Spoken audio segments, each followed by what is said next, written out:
Video like जरूर कर लीजिए और ऐसे वीडियो लगातार फ्री में पाने के लिए चैनल को तुरंत सब्सक्राइब कर लीजिए और बेल आइकन को जरूर टैप कर लीजिए ताकि आगे भी सारे वीडियो आपको मिलते रहे। यूट्यूब में फॉलो करते हैं तो प्लीज ये वाला फ्री टेलीग्राम चैनल जरूर ज्वाइन कर लीजिएगा। सारे नोटिफिकेशन सारे अपडेट यहीं पे आते हैं, ध्यान रखिए।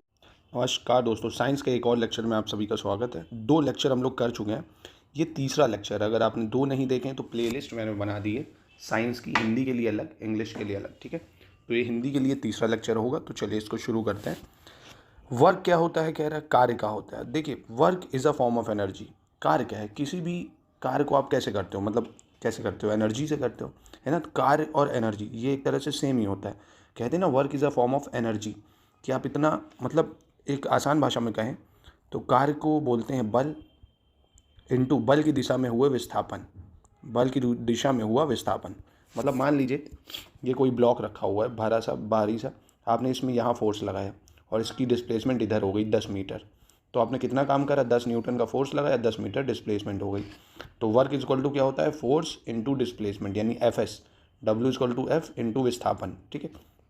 चलिए डेफिनेशन देख लो। यदि किसी वस्तु पर बल लगाकर उसकी स्थिति में परिवर्तन किया जाता है तो इसमें जो क्रिया संपन्न होती है उसे कार्य कहते हैं। तो कहने का मतलब है, कार्य करने के लिए 2 चीज़ें ज़रूरी होती हैं, एक बल एक विस्थापन। अगर इन दोनों में से एक भी मिसिंग है तो वर्क डन नहीं माना जाएगा, ठीक है। चलिए, यदि बल लगाने पर वस्तु की स्थिति में परिवर्तन ना हो, ठीक है, तो कार्य किया हुआ नहीं माना जाता, ये भी ध्यान लो। मतलब अगर डिस्प्लेसमेंट हो रहा है, फोर्स ना लगे, तो क्या ऐसा हो सकता है बिना डिस्प्लेसमेंट जो है, बिना फोर्स के हो जाए, ऐसा तो नहीं होगा। तो मतलब कहने का, आप चाहे जितना फोर्स लगाओ, अगर डिस्प्लेसमेंट नहीं होगा तो वर्क जीरो माना जाएगा। जैसे अब दीवार पे धक्का मारो, है ना, कुछ नहीं होगा उसमें ना, तो वर्क जीरो माना जाएगा। तो बस यही है वर्क, ठीक है। कार्य इज इक्वल टू बल इनटू बल की दिशा में विस्थापन, और इसका एसआई मात्रक होता है जूल। यूनिट क्या होती है इसकी, जूल। और 1 जूल जो होता है वो 1 न्यूटन 1 मीटर, मतलब 1 जूल इज इक्वल टू क्या होता है, 1 न्यूटन मीटर, ठीक है, 1 न्यूटन मीटर। यदि कोई व्यक्ति किसी पिंड को पृथ्वी की सतह से ऊपर उठाता है तो उसके द्वारा किया गया कार्य सकारात्मक होगा, मतलब पॉजिटिव वर्क होगा। कैसा होगा, पॉजिटिव वर्क होगा, क्योंकि आप जिस दिशा में फोर्स लगाएंगे उसी दिशा में अगर डिस्प्लेसमेंट हो जाएगा, जैसे आपने नीचे फोर्स लगाया और ये ऑब्जेक्ट इतना उठ गया, है ना, तो आपका वर्क पॉजिटिव होगा। और अगर दीवार को धक्का दे रहे हैं तो कुछ विस्थापन ही नहीं हो रहा, तो आपका वर्क जो है वो नहीं है, कार्य नहीं करता है, जीरो वर्क हो जाएगा। क्या हो जाएगा, जीरो, ठीक है। मतलब कोई काम, कोई वर्क ही नहीं हो रहा है। यदि कोई व्यक्ति दीवार को धक्का देता है और वह विस्थापित नहीं होती तो वह कोई कार्य नहीं करता, कोई वर्क ही नहीं हो रहा। और यदि बल व विस्थापन परस्पर लंबवत होते हैं तो किया गया कार्य शून्य होता है। मतलब मान लीजिए, अब जैसे ये कुली है, देखिए, तो कुली ने क्या करा, फोर्स कहाँ लगा रहा है, ये फोर्स देखो कहाँ लग रहा है, इसने ऐसे उठाया, फोर्स ऊपर की तरफ लगा लिया। पर जो विस्थापन है वो कहाँ हुआ, विस्थापन किधर हो रहा है, विस्थापन जो हो रहा है वो हो ही नहीं रहा। मतलब फोर्स की दिशा में अगर ये इधर फोर्स लगा रहा है, डिस्प्लेसमेंट भी ऊपर हो, है ना, तो ये नहीं हो रहा है ना, इसलिए इसका वर्क को जीरो माना जाता है। और ऐसे ही अगर ये हाथ में बैग पकड़ ले ऐसे, तो ये फोर्स ऊपर की तरफ लगा रहा है और डिस्प्लेसमेंट किधर हो रहा है, इस तरफ हो रहा है ना, मतलब ये आगे चलता चला जा रहा है। तो कहने का मतलब है, फोर्स की डायरेक्शन में अगर डिस्प्लेसमेंट नहीं होगा, जिस दिशा में बल लग रहा है उसी दिशा में विस्थापन नहीं हो रहा है, तो वर्क नहीं माना जाता है, ठीक है। आसान शब्दों में ये समझिए। असर्शन रीजन में ये सवाल आ सकता है कि जिस दिशा में फोर्स लग रहा है, क्या उस दिशा में विस्थापन होगा तो कैसा वर्क होगा, ठीक है। तो बस आपको सिंपल से याद रखना है कि W is equal to F into D cos 90 zero हो जाता है। कब वर्क जीरो कब होता है, जब विस्थापन और बल, मतलब फोर्स ये लग रहा हो और डिस्प्लेसमेंट ऐसी हो रही हो, विस्थापन ऐसे हो, तो वो 90 होगा, इसलिए, और कॉस 90 होता है जीरो, तो ये वर्क जीरो हो जाएगा। सिंपल सी बात, ठीक। एनर्जी क्या होता है, यदि किसी वस्तु की कार्य करने की क्षमता उसकी ऊर्जा कहलाती है। पहली चीज़ कि आप कितना वर्क कर सकते हैं। अब हो सकता है मेरा वर्क कम हो, आपका ज़्यादा हो। अब कोई 10 घंटे पढ़ता है, कोई 15 घंटे पढ़ता है, ठीक है, कोई 10 घंटे काम करता है, कोई एक ही घंटे में थक जाता है। तो ऊर्जा जो होती है कार्य करने की क्षमता को बोलते हैं, ठीक है, वर्क करने की क्षमता को बोलते हैं। और ऊर्जा के अनेक रूप है, जैसे यांत्रिक ऊर्जा है, ऊष्मीय ऊर्जा है, प्रकाश ऊर्जा है, ध्वनि ऊर्जा है, ये सब। और ऊर्जा कैसी राशि है, ऊर्जा एक अदिश राशि। क्यों अदिश है, अगर आपने इससे पहले का मेरा लेक्चर देखा होगा। अदिश के लिए मतलब ऊर्जा के लिए कोई दिशा की ज़रूरत थोड़ी है ना, और इसका मात्रक जूल होता है, ठीक। यांत्रिक ऊर्जा क्या होती है, यह किसी पिंड को कुछ यांत्रिक कार्य करने की क्षमता प्रदान करती है। यांत्रिक ऊर्जा क्या करती है, क्षमता प्रदान करती है। 2 टाइप की होती है यांत्रिक ऊर्जा, एक गतिज और एक स्थितिज ऊर्जा, ठीक है, 2 टाइप की होती है। गतिज ऊर्जा क्या होगी और स्थितिज पहले ये समझिए। यांत्रिक ऊर्जा होता है गतिज प्लस स्थितिज ऊर्जा का सम। अब देखिए, गतिज ऊर्जा क्या होती है, 1/2 mv², मतलब जिस ऑब्जेक्ट में मास हो और उसकी वेलोसिटी भी हो। वेलोसिटी मतलब एक निश्चित दिशा में वो मूव कर रहा हो। अब जैसे मान लीजिए एक पंछी है, पंछी एक डाल पे बैठा है, तो अभी उसमें कोई वेग नहीं है, उसकी कोई वेलोसिटी नहीं है ना, तो इसके पास कौन सी ऊर्जा होगी, स्थितिज ऊर्जा है, क्योंकि वो एक हाइट पे बैठा हुआ है। पर जैसे ही ये फक फक फक फक उड़ने लग जाएगा तो इसके पास गतिज ऊर्जा आ जाएगी, क्योंकि गति आ गई इसके पास, वेलोसिटी आ गई और मास तो उसका है ही है। ठीक है, एक और एग्जांपल ले लेते हैं, जैसे डैम होता है, डैम के ऊपर देखा होगा बहुत बड़ा रिजर्वायर होता है ना, वहाँ से पानी गिरता है। तो जब ऊपर वो पानी रिजर्वायर में है तो उसके पास mgh है, मतलब स्थितिज ऊर्जा है, और जैसे ही वो पानी गिरने लगता है झरने से तो वो काइनेटिक ऊर्जा बन जाता है, यानी गतिज ऊर्जा ½ mv²। ठीक है, तो ये याद रखना है, गतिज ऊर्जा, स्थितिज ऊर्जा। ठीक है, गतिज ऊर्जा क्या होती है, 1/2 mv², और ये एक अदिश राशि है। कैसी राशि है, अदिश राशि है। ठीक है, यह वह ऊर्जा है जो किसी वस्तु में उसकी गति के कारण होती है। यदि किसी वस्तु का द्रव्यमान m किलोग्राम में 4 v/s है तो गतिज ऊर्जा होगी 1/2 mv²। ठीक है, ये कैसी अदिश होती है, सिंपल सी चीज़। किसी पिंड की गतिज ऊर्जा उस पिंड द्वारा किए गए कार्य की माप होती है जो वह अपनी गति के कारण कर सकता है। तो आप बस इतना याद रखो, ये वेलोसिटी और मास, ये दोनों चीज़ें होना कंपलसरी है। स्थितिज ऊर्जा नाम से ही पता चल रहा है, उसकी स्थिति या जो किसी वस्तु या निकाय की स्थिति अथवा दशा के कारण होती है, स्थिति या दशा के कारण होती है, उसे बोलते हैं स्थितिज ऊर्जा। स्पष्ट है कि यदि कोई वस्तु किसी बल के अंतर्गत एक स्थिति से दूसरी स्थिति में लाई जाए तो इससे मैदान में किए गए वस्तु की स्थितिज ऊर्जा में परिवर्तन होता है। मतलब कहने का है, वही बताया ना, जब कोई चीज़ हाइट पे होती है तो mgh लगता है उसमें, उसकी स्थिति। ठीक है, स्थितिज ऊर्जा। अब जैसे आप गुलेल देखा होगा, गुलेल को अभी आप खींच रहे हो जब, तो उसमें कौन सी ऊर्जा है, स्थितिज ऊर्जा है। कौन सी ऊर्जा, स्थिति पर। जैसे ही आप छोड़ते हो तो उसमें गति आ जाती है ना, तो गतिज ऊर्जा हो गई, सिंपल सी बात। जैसे देखो कुछ एग्जाम्पल स्थितिज ऊर्जा, बांध के जलाशय में संग्रहित जल में स्थितिज ऊर्जा है। पेड़ की शाखा में लटके सेब या आम में स्थितिज ऊर्जा है। ठीक है, क्योंकि हाइट में जैसे ही गिरेंगे तो काइनेटिक आ जाएगी, यानी गतिज। एक तनी हुई धनुष और बाण प्रणाली में स्थितिज ऊर्जा पर जैसे ही बाण छोड़ोगे गतिज ऊर्जा आ जाएगी। घड़ी की तनी हुई स्प्रिंग में प्रत्यास्थ स्थितिज ऊर्जा होती है। ठीक, और तनी हुई धनुष की डोरी में स्थितिज ऊर्जा होती है। याद रखिए, ये कुछ एग्जाम्पल हैं। अब बात आती है शक्ति की या पावर की। तो पावर होता है रेट ऑफ वर्क, यानी कार्य करने, आप कितनी दर में कितने समय में कितना काम कर रहे हैं, वो आपकी पावर होती है ना, क्षमता होती है, जिसको शक्ति बोलते हैं। ठीक है, अब जैसे देखो ना, साइकिल की पावर कम है, बाइक की पावर ज़्यादा है, क्योंकि कम समय में आपको ज़्यादा दूर तक पहुंचा देगी। तो ये सब सिंपल चीज़ है, बस आपको फॉर्मूले याद रखने हैं, क्योंकि ये फॉर्मूले बहुत पूछने लगा है आयोग ना। तो अभी देखो, आप इस बार के आर में ही न्यूमेरिकल बेस्ड सवाल आए थे। एनर्जी का एक फॉर्मूला आया था, E=P×T, बल्ब वाला, है ना। तो ये सब तब आएंगे जब आप थ्योरी पढ़े होंगे, थ्योरी पढ़ना जरूरी है। तो शक्ति को उस समय दर से परिभाषित किया करते हैं जिसे कार्य किया गया हो, ठीक, और ऊर्जा स्थानांतरित हुई हो। किसी बल और औसत शक्ति उस बल द्वारा किए गए कार्य और उसमें लगे समय के अनुपात को परिभाषित करती है, किए गए कार्य और समय, यानी P=W/T। ठीक है, कार्य और ऊर्जा की भांति शक्ति भी एक अदिश राशि है। कैसी है, अदिश राशि है, और इसका मात्रक वॉट होता है। शक्ति का मात्रक क्या होता है, वॉट होता है, और 1 हॉर्स पावर में 746 वॉट होते हैं, ये याद रखिएगा, बहुत इंपॉर्टेंट है। 1 वोट का मान 1 जूल सेकंड के बराबर होता है। 18वीं सदी में भाप इंजन के प्रवर्तक में से एक प्रवर्तक जेम्स वॉट के नाम पे रखा गया। बस ये याद रख लो, बहुत है। ठीक है, ऐसा ही मात्रक याद रख लो, फॉर्मूला याद रख लो बस, और 1 हॉर्स पावर में कितने वॉट होते हैं, ये आपका काम बन जाएगा। चलो अब आते हैं फोर्स। बल क्या होता है भैया, तो बल होता है द्रव्यमान इंटू त्वरण, यानी F=m×a, या बल इजक्वल टू द्रव्यमान इंटू त्वरण। किसी भी बल में द्रव्यमान मतलब बल क्या होगा, द्रव्यमान होगा, और उसमें त्वरण जो होगा उसको बोला जाता है फोर्स। बल वह बाहरी कारक है जो किसी वस्तु की आरंभिक अवस्था यानी विराम की अवस्था या एक सरल रेखा में एक समान गति की अवस्था को परिवर्तित कर सकता है। मान लीजिए कोई ऑब्जेक्ट रखा हुआ है, फुटबॉल है, जैसे ही रखी है, आपने लात मारी तो ये मोशन में आ गई। अब गोल कीपर ने इसको पकड़ लिया फोर्स लगा के, तो वो रुक भी गई है ना, मतलब उसकी जो स्थिति उसमें परिवर्तन कर दे।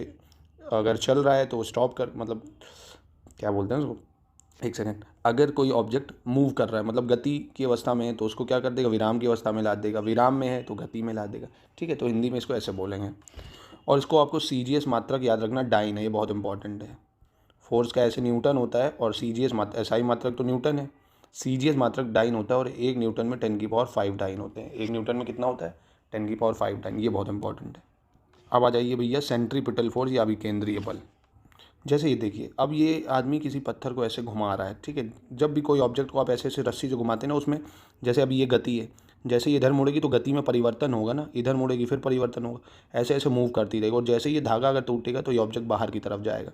ठीक है, और इसकी जो रस्सी होगी अंदर आ जाएगी। तो 2 टाइप के फोर्स होते हैं, एक होता है सेंट्रीपिटल फोर्स, यानी जिसको हम लोग क्या बोलते हैं, सेंट्रीपिटल फोर्स को हिंदी में इसको बोला जाता है अभिकेंद्रीय बल। क्या बोलते हैं, अभिकेंद्रीय बल। और ये बाहर वाला जो लगता है उसको अपकेंद्रीय बल। क्या बोलते हैं, अपकेंद्रीय। तो अभिकेंद्रीय मतलब जो सेंटर की तरफ लगता है, जो फोर्स किसकी तरफ लगता है, सेंटर की तरफ, उसको सेंट्रीपिटल फोर्स बोलते हैं। और इसका फॉर्मूला F=mv²/r होता है। और जो बाहर की तरफ केंद्र से लगता है उसको बोलते हैं सेंट्रीफ्यूगल, या हिंदी में अपकेंद्रीय बल। तो आपको याद रखना, अपकेंद्रीय जो बाहर की तरफ है, अभिकेंद्री जो केंद्र की तरफ लगे, बस सिंपल भाषा में। ठीक है, तो किसी पिंड को वृत्ताकार मार्ग में गति बनाए रखने के लिए वृत्त के केंद्र की ओर एक बल आवश्यक होता है। ठीक है, अगर उसको मूवमेंट करना है तो केंद्र की तरफ भी बल चाहिए, जिसे अभिकेंद्री बल कहते हैं। और ये होता क्या है, mv² / r क्या हो गई, इस सर्कल की रेडियस हो गई, m मास हो गया, v जितने वेलोसिटी से घूम रहा है उतना ही फोर्स उसको चाहिए होगा। ठीक है, तो ये फॉर्मूला आपको याद रखना है। उदाहरण जैसे इलेक्ट्रॉन नाभिक के चारों ओर घूमते रहते हैं ना, इलेक्ट्रॉन्स पढ़े होंगे आपने, सेल्स पढ़े होंगे, तो जैसे p n ब्लॉक ये सब सेल्स, ऐसे ऐसे इलेक्ट्रॉन घूमते रहते हैं। कीचड़ पर तेजी से चलती साइकिल स्कूटर के पहियों द्वारा कीचड़ के कण ऊपर की ओर और स्पर्श रेखी दिशा में फेंक दिए जाते हैं। यही कारण कि इनके पहियों पर मड गार्ड लगाया जाता है। अब देखो ना, मड को गार्ड करने के लिए लगाया जाता है। क्यों? क्योंकि जब पहिया चलता है तो बहुत तेज़ी से बाहर भी फेंकता है, अंदर भी फेंकता है। दो तरह के बल लगाते हैं, एक अपकेंद्री एक अभिकेंद्री, है ना। एक केंद्र की तरफ लगेगा, एक बाहर की तरफ। सूर्य के चारों ओर ग्रहों की गति तथा ग्रहों के चारों ओर प्राकृतिक और कृत्रिम उपग्रहों की गति के लिए गुरुत्वाकर्षण बल आवश्यक है, जिसे अभिकेंद्री बल प्रदान करता है। सिंपल सी चीज़। किसी मोड़ पर रेल या कार के मुड़ते समय पहियों व सड़क के मध्य लगने वाला घर्षण बल आवश्यक अभिकेंद्री बल होता है। ये कुछ एग्जाम्पल्स हैं जो आपको याद रखने। ठीक है, जब एक पत्थर के टुकड़े को किसी डोरी के एक सिरे से बांधकर घुमाते हैं तो डोरी के अंदर की ओर जो खिंचाव पड़ता है ना, उसको बोलते हैं। तो ये सब एग्जाम्पल्स हैं, बहुत आसान। ऐसे सेंट्रीफ्यूगल या अपकेंद्री क्या हो जाता है, जो बाहर की ओर लगता है। जब कोई पिंड किसी वृत्ताकार पथ पर चलता है तो उसके गति को बनाए रखने के लिए केंद्र से जो बाहर की ओर चाहिए होता है, एक अंदर की ओर चाहिए होता है और एक बाहर की ओर चाहिए होता है। ठीक है, उसे अपकेंद्री बल कहते हैं। ठीक है, और अपकेंद्री बल का मात्रक न्यूटन होता है। एग्जाम्पल, चक्री झूले में बैठे व्यक्ति को चक्र की त्रिज्या के अनुदिश बाहर की ओर धक्का महसूस होना। जैसे अब कभी इसमें गोल वाले झूले में बैठे हो ना, जैसे लगेगा बाहर की ओर गिर रहे हो, है ना। तो ये चीज़ याद रखना। अपकेंद्रित इसकी सहायता से हल्के व भारी कणों को अलग किया जाता है। जैसे आप देखते हो ना, मट्ठा बनाया जाता है ऐसे ऐसे घुमा के, तो छाछ बन जाती है। वॉशिंग मशीन है, ये सब इसी प्रोसेस पे काम करती है। ठीक है, कपड़े सुखाने की मशीन है, क्रीम मतलब मट्टे निकालने की मशीन है। अपकेंद्री शोषक है, अपकेंद्री माप है। तो इंपॉर्टेंट है, याद रखना, असर्शन रीजन वगैरह और MCQ के लिए। चलिए अब संवेग पे आते हैं। संवेग का मतलब होता है मोमेंटम। मोमेंटम बस इतना आसान भाषा में समझ लीजिए, जिसमें मास होगा और वेलोसिटी होगी उसका मोमेंटम ज़्यादा होगा। अब सिर्फ मास है, वेलोसिटी नहीं। अब जैसे मान लीजिए एक ट्रक है और एक साइकिल है। ठीक है, किसका मोमेंटम ज़्यादा होगा? भाई इसका ज़्यादा होगा, ट्रक में ज़्यादा मास है। अब एक अगर आप बॉल मैं दे दूं आपको लेदर की, वो आप फेंक रहे हो, और एक फुटबॉल दे दूं, किसका मोमेंटम ज़्यादा होगा? लेदर की बॉल का, क्योंकि वेलोसिटी ज़्यादा है। तो मोमेंटम होता है प्रोडक्ट ऑफ मास और वेलोसिटी, मतलब द्रव्यमान और वेग के गुणनफल को बोलते हैं किसी पिंड का संवेग। ठीक है, दो चीज़ों पर डिपेंड करता है, वेग और द्रव्यमान पे। और ये एक सदिश राशि, एक ऐसी राशि सदिश जिसमें दिशा है। कैसी राशि है? सदिश राशि, मतलब दिशा होती है। संवेग तो किसी दिशा में ही काम करेगा ना। ठीक है, और संवेग की दिशा वेग की दिशा में ही होती है। प्रत्येक गतिमान वस्तु में संवेग होता है, और संवेग का एसआई मात्रक जो होता है वो किलोग्राम होता है। क्या होता है? किलोग्राम मीटर प्रति सेकंड होता है। संवेग का एसआई मात्रक किलोग्राम मीटर प्रति सेकंड होता है। बस आपको दो चीज़ें याद रखनी, इसका फॉर्मूला और एसआई मात्रक। कुछ उदाहरण जीवन में देख लो अब। समान समय के लिए लगाया गया समान बल विभिन्न पिंडों में समान संवेग परिवर्तन करता है। यह गति के द्वितीय नियम का प्रमाण है। अब न्यूटन का सेकंड लॉ नहीं कहता था F=ma, कि मतलब समान समय के लिए लगाया गया समान बल विभिन्न पिंडों में, जैसे आप फुटबॉल है और ये गेंद, आप इसमें फोर्स लगाओ, इसमें फोर्स लगाओ, दोनों के संवेग में परिवर्तन होगा, क्योंकि इसमें ज़्यादा होगा, इसमें कम, क्योंकि इसका मास ज़्यादा है। मास और वेलोसिटी पर डिपेंड करता है। ठीक है, किसी पिंड के संवेग परिवर्तन की दर आरोपित बल के अनुक्रमानुपाती होती है तथा उसी दिशा में होती है जिस दिशा में बल कार्य करता है। ऑब्वियसली आप जिधर फोर्स लगाओगे बॉल उधर ही तो जाएगी, तो मोमेंटम उसी डायरेक्शन में होगा। ठीक है, अब ये बहुत छोटा बहुत आसान एग्जांपल, मान लीजिए कम भार वाला वाहन है जैसे छोटी कार है, और एक अधिक भार वाला वाहन है जैसे बहुत बड़ा ट्रक है। दोनों ही की किसी क्षैतिज सड़क पर खड़े हैं। हम सभी भली भांति जानते हैं कि समान समय अंतराल में दोनों वाहनों को समान चाल से गति करने में कार की तुलना में ट्रक को धकेलने के लिए अधिक बल की आवश्यकता होती है। और यदि एक हल्का पिंड तथा एक भारी पिंड दोनों समान चाल से गतिमान है, तो समान समय अंतराल में दोनों पिंडों को रोकने में हल्के पिंड की तुलना में भारी पिंड में अपेक्षाकृत अधिक परिमाण के विरोधी बल आवश्यक। कहने का मतलब है जिसका मास ज़्यादा है उसमें ज़्यादा फोर्स लगाना पड़ेगा, जिसका कम है उसको रोकने के लिए कम फोर्स लगाना पड़ेगा, क्योंकि उनका मोमेंटम कम है। ठीक है, एक और एग्जांपल देख लो। यदि दो पत्थर, एक हल्का है दूसरा भारी है, छत पे आप उसको गिराते हो, तो धरती पर खड़े किसी व्यक्ति के लिए भारी पत्थर की तुलना में हल्के पत्थर को लपक लेगा। क्यों? क्योंकि उसका संवेग कम है। क्यों? क्योंकि मास कम है, वेलोसिटी दोनों की बराबर, मास यहाँ पे दिक्कत कर रहा है। तो m और v दोनों समान अगर होंगे तो संवेग समान होगा, नहीं तो नहीं होगा। ठीक है, संवेग परिवर्तन होता है F=ma बोलते हैं उसको। क्या बोलते हैं? F=ma। किसी वस्तु के संवेग परिवर्तन की दर वस्तु पर लगे बाह्य बल के समानुपाती होती है। ठीक है, संवेग परिवर्तन मतलब मान लीजिए कि फुटबॉल का संवेग है 200 है, बॉल का संवेग 100 है। और संवेग परिवर्तन की दर मतलब कितने समय में हो रही है, उसी को उसका फोर्स बोलते हैं। F=ma हो जाता है इसका फॉर्मूला, ठीक है। और न्यूटन का दूसरा नियम है संवेग परिवर्तन, कौन सा है? न्यूटन का दूसरा नियम है। कभी पूछ रहे हैं संवेग परिवर्तन किससे डील करते हैं? न्यूटन के दूसरे नियम से।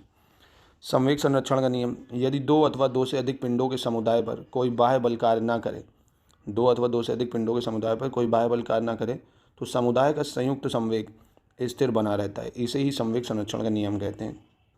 मतलब मान लीजिए एक फुटबॉल है, ठीक है, अब ना इस पर कोई फोर्स काम कर रहा है, ठीक है, ना ही एक दूसरा ऑब्जेक्ट उस पर कोई काम कर रहा है, तो क्या है? संरक्षण हो रहा है। संवेग का संरक्षण मतलब जैसे आप कहते हैं ना, आप प्लांट कंजर्वेशन करो, प्लांट का संरक्षण करो। कैसे संरक्षण? मतलब उसमें कोई कमी नहीं हो रही, कट नहीं रहा है। तो ऐसे ही संवेग में का संरक्षण हो रहा है कि ना ऑब्जेक्ट में कोई बाह्य बल कार्य नहीं कर रहा, उसका मोमेंटम वैसे का वैसा ही है, ठीक है, उसे संवेग संरक्षण बोला जाता है।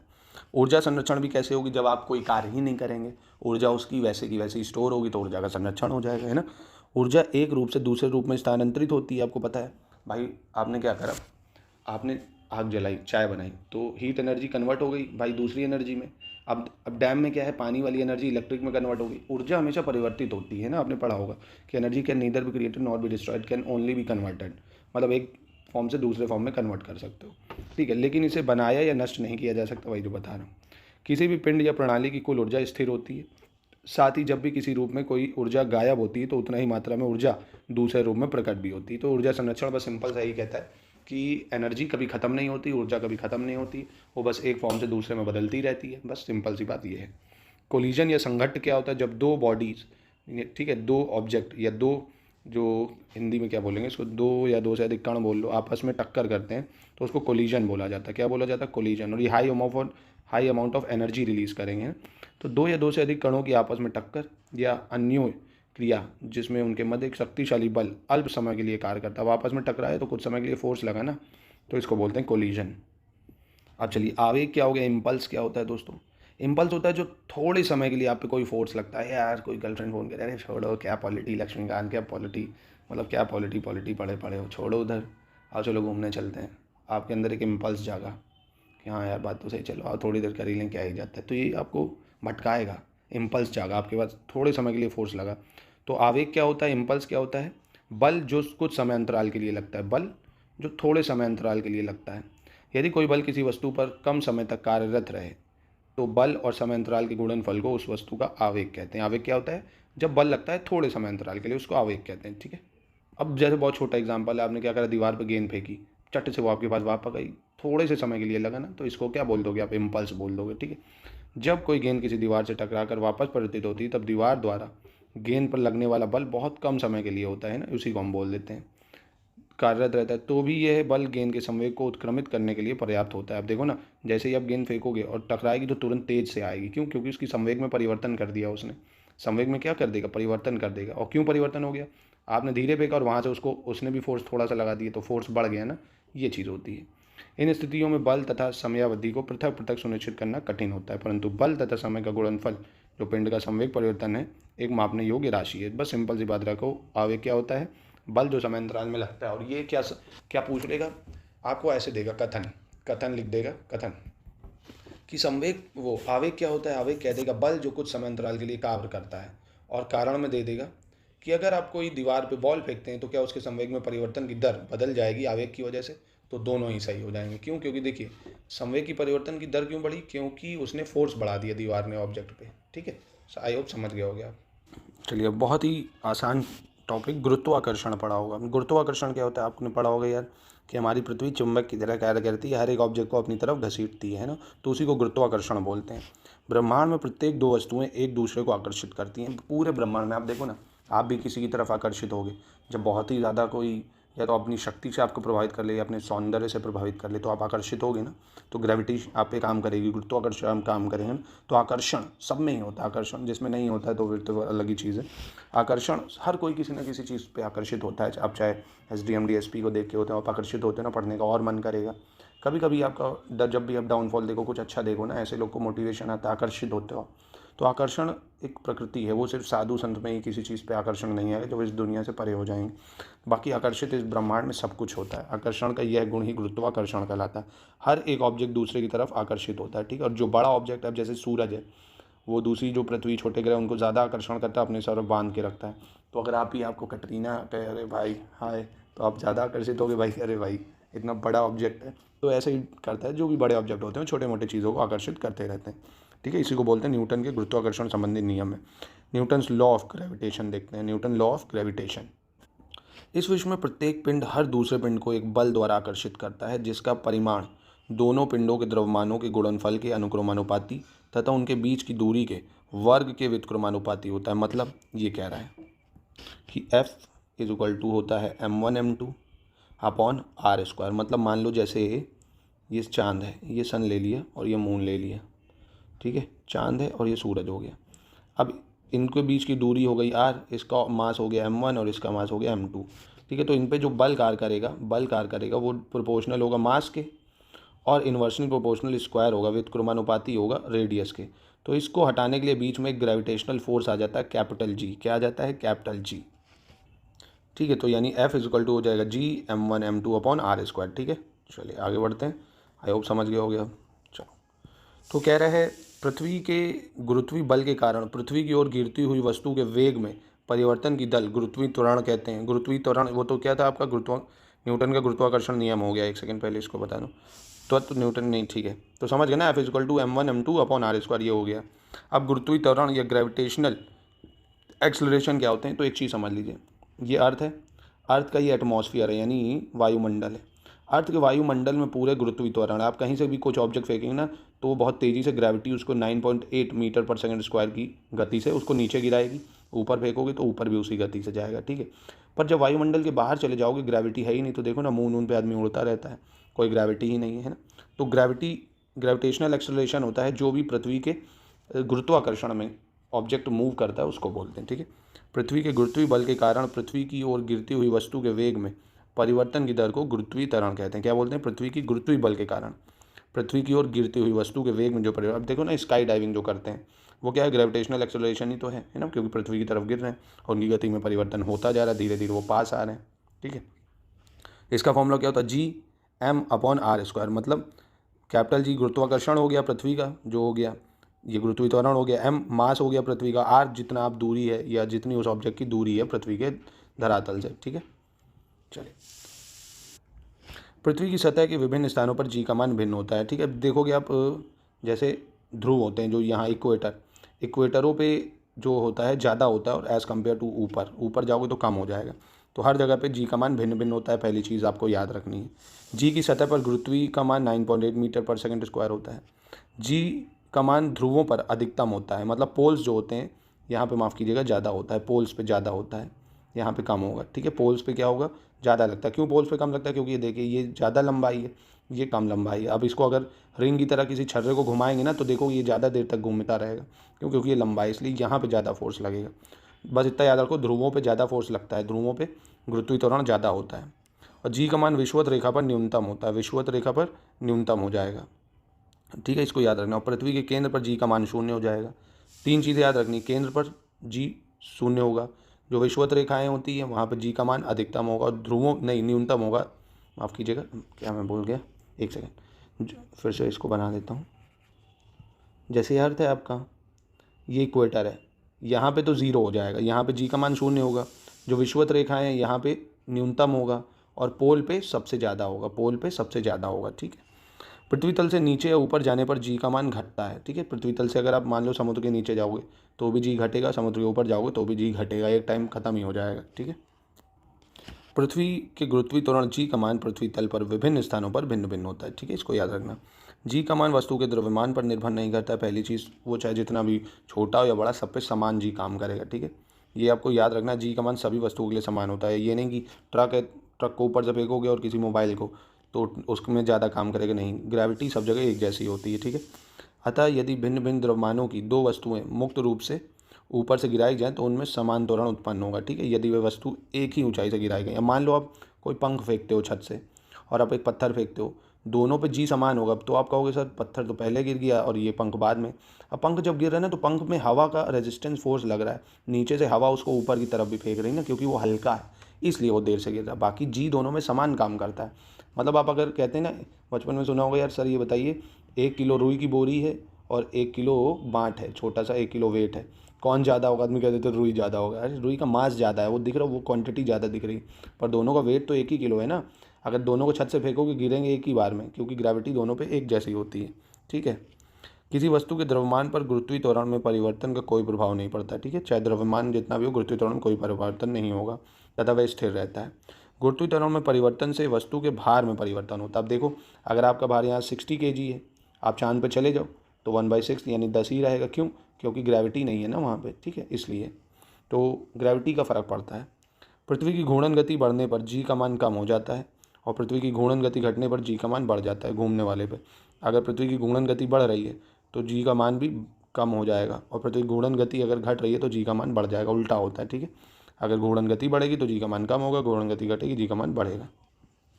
चलिए आगे देखते हैं। गुरुत्व एवं पृथ्वी का गुरुत्वीय त्वरण। गुरुत्व एवं पृथ्वी का गुरुत्वीय त्वरण। गुरुत्व वह आकर्षण बल है जिससे पृथ्वी किसी वस्तु को अपने केंद्र की ओर खींचती है। ठीक है, पहली चीज़ स्पष्ट है कि गुरुत्वाकर्षण एक विशिष्ट उदाहरण है। जब कोई वस्तु मुक्त रूप से फेंकी छोड़ी जाती है तो वह पृथ्वी के गुरुत्व के कारण पृथ्वी की ओर गिरने लगती है तथा उसके गिरने का वेग बराबर करता है। मतलब सिंपल सी बात है, जब भी आप कोई ऑब्जेक्ट को फेंकते हो पृथ्वी की तरफ तो जी से ही गिरती है। जो गिरती है ना 9.8 मीटर पर सेकंड स्क्वायर की स्पीड से ही गिरती है। यूनिट आपको याद रखनी है। तो क्विक रिकैप देखते हैं कि आपने क्या क्या पढ़ा। गुरुत्व तथा पृथ्वी का गुरुत्वीय त्वरण। कितना है पृथ्वी का गुरुत्वीय त्वरण? 9.8 मीटर पर सेकंड स्क्वायर। आपने क्या क्या पढ़ा कि ध्रुवों पे 0 होता है, विषुवत रेखाओं में न्यूनतम होता है, पोल में ज़्यादा होता है। सिंपल सी चीज़। और जी जो होगा 9.8 मीटर पर सेकंड स्क्वायर होगा पृथ्वी पर। अगर किसी ऑब्जेक्ट को आप फेंकोगे दोनों में समान जी कार्य करता है। ठीक है, पहली चीज़। और आपने न्यूटन संबंधित नियम भी देख लिया। F = m1 m2 F = m1 m2 upon r square. ठीक है, और बीच में इसको हटाने के लिए क्या आ जाएगा? कैपिटल जी आ जाता है। ग्रेविटेशनल फोर्स आपने देख लिया। गुरुत्वाकर्षण क्या है? हर दो ऑब्जेक्ट एक दूसरे को अपनी तरफ अट्रैक्ट करते हैं। इम्पल्स क्या होता है ये भी आपने देख लिया। जब किसी ऑब्जेक्ट पे थोड़े समय के लिए बल कार्य करता है और उसकी संवेग में परिवर्तन कर देगा, क्योंकि बल बढ़ा दिया। जैसे दीवार पे बॉल टकरा के मारोगे वापस आएगी तो फोर्स बढ़ जाएगा उसका इम्पल्स की वजह से। कोलिजन या संघट्ट आपने पढ़ा। जब दो ऑब्जेक्ट आपस में टकराते हैं तो कोलिजन होता है और दोनों की संवेग की परिवर्तन में क्या हो जाता है? परिवर्तन हो जाता है। ऊर्जा संरक्षण का नियम देखा आपने कि ऊर्जा क्या होती है? एक पार्ट से दूसरे भाग, मतलब एक भाग से दूसरे भाग में परिवर्तित होती है, ना ही खत्म होगी ना ही नष्ट की जा सकती है। ठीक है, संवेग संरक्षण भी देखा आपने कि अगर जब तक किसी भी ऑब्जेक्ट में कोई बाह्य बल कार्य ना करे तो उसका संयुक्त संवेग स्थिर रहेगा। ठीक है, जब तक आप किसी ऑब्जेक्ट पे फोर्स न लगाए उसका संवेग उतना ही रहेगा। और संवेग परिवर्तन होता है सिर्फ फोर्स की वजह से। जैसे भी बता ना, दीवार में मार दो बॉल तो संवेग में परिवर्तन हो गया ना। क्यों? आपने फोर्स लगाया तो उसमें एक्सेलरेशन आ गया। ठीक है, तो संवेग परिवर्तन फोर्स की वजह से होता है। F = ma न्यूटन का दूसरा लॉ है। और संवेग आपको पता ही चल गया, m × v होता है p, और ये सदिश राशि है मीटर प्रति सेकंड। मात्रक क्या होता है इसका? किलोग्राम मीटर प्रति सेकंड। दूसरा उदाहरण आपने अपकेंद्री बल भी देख लिया और अभिकेंद्री बल भी देख लिया। एक अभिकेंद्री बल क्या होता है भैया? जो केंद्र की तरफ काम करता है, और अपकेंद्री क्या होता है? जो केंद्र से बाहर काम करता है। ठीक है, दोनों बल देख लिया आपने। इसका formula F = mv² upon r होता है। और एग्जाम्पल भी देख लिया, जैसे इलेक्ट्रॉन घूमते हैं, गाड़ी का पहिया घूमता है, कीचड़ फेंकता है, ये सब। और इसका बल आपने एग्जाम्पल देख लिया कि जैसे वॉशिंग मशीन है, दही बनाने की मशीन है, लस्सी बनाने की मशीन है, ये सब सेंट्रीफ्यूगल पे काम करती है क्योंकि बाहर की तरफ ये फोर्स लगाती हैं। और F = ma होता है क्या? बल। और इसका सीजीएस मात्रक डाइन होता है। 1 न्यूटन में 10⁵ डाइन है। पावर क्या होता है? पावर होता है work upon time. Work upon time इसका मात्रक वॉट होता है। 1 हॉर्स पावर में 746 वॉट होते हैं। और पावर होता है कार्य अपॉन समय। बाकी स्थितिज ऊर्जा का भी फॉर्मूला आपने देख लिया, mgh होता है। गतिज ऊर्जा का ½ mv² होता है। ठीक है, तो ये था दोस्तों साइंस का एक और लेक्चर। आधे घंटे के लेक्चर मैं आपको करा रहा हूँ। बहुत ही जल्दी साइंस खत्म करवा दूंगा पूरी। इसके बाद देखेंगे नेक्स्ट इंपॉर्टेंट टॉपिक। तो कैसा लगा वीडियो? अच्छे से इसको फॉलो करिए, हो सके नोट्स बना लीजिए पूरे जीवन भर की। अब ज़रूरी तो नहीं इस साल ही प्रीलिम्स दोगे, और भगवान ना करे इस साल नहीं होता तो अगले साल फिर से पढ़ो। क्या एक बार नोट्स बना लोगे तो जीवन भर के लिए आपकी बुकिंग हो जाएगी, आराम से जल्दी रिवीजन हो जाएगा। तो मिलते हैं नेक्स्ट वीडियो में।